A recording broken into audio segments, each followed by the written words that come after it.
কি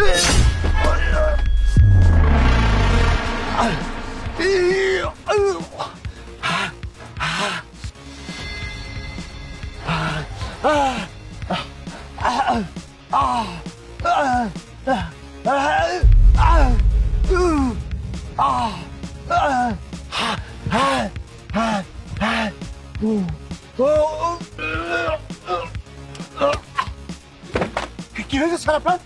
sir sir আপনার কি হয়েছে স্যার? দেখি তো এর মধ্যে ওষুধ টষুধ কিছু আছে নাকি। ওরে বাপরে, এত টাকা ব্যাগের মধ্যে, ব্যাগ ভর্তি টাকা। হ্যাঁ, ওনার তো শ্বাসকষ্ট হচ্ছিল দেখছিলাম।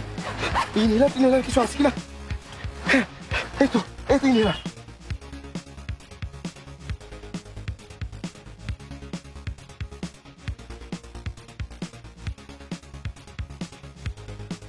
স্যার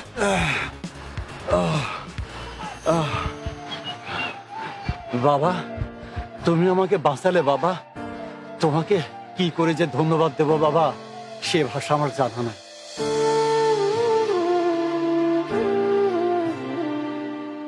বাবা, তুমি তো আমার ফেরেশতা হয়ে আমার কাছে এসেছো, তুমি তো আমার জীবন দিয়েছো বাবা।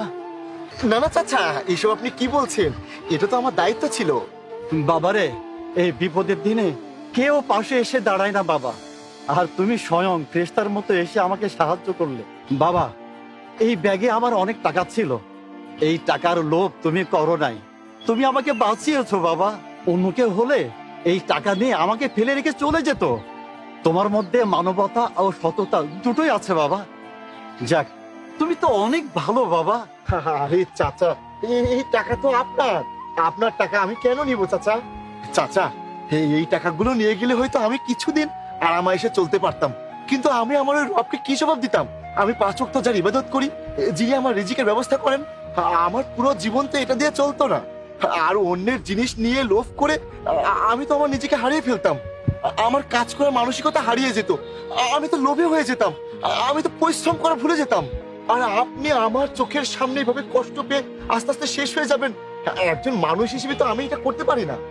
ওই উপরওয়ালা তো আমার উপর দায়িত্ব দিয়েছিল আপনাকে রক্ষা করার, আর আমি সেটা করেছি চাচা। সত্যি তুমি খুব ভালো ছেলে বাবা। আচ্ছা বাবা, তুমি কি বিয়ে করেছো? না না চাচা, আমি এখনো বিয়ে করিনি, আর তাছাড়া আমার এই দুনিয়াতে কেউ নেই, আর আমি তো একটা টোকাই। আর এখনকার মেয়েরা তো শুধু টাকা পয়সাওয়ালা ছেলে চাই, আমি তো গরিব টোকাই। আমাকে কোন মেয়ে বিয়ে করবে বলেন? আর কোন বাবাই বা তার মেয়ের বিয়ে আমার সঙ্গে দেবে?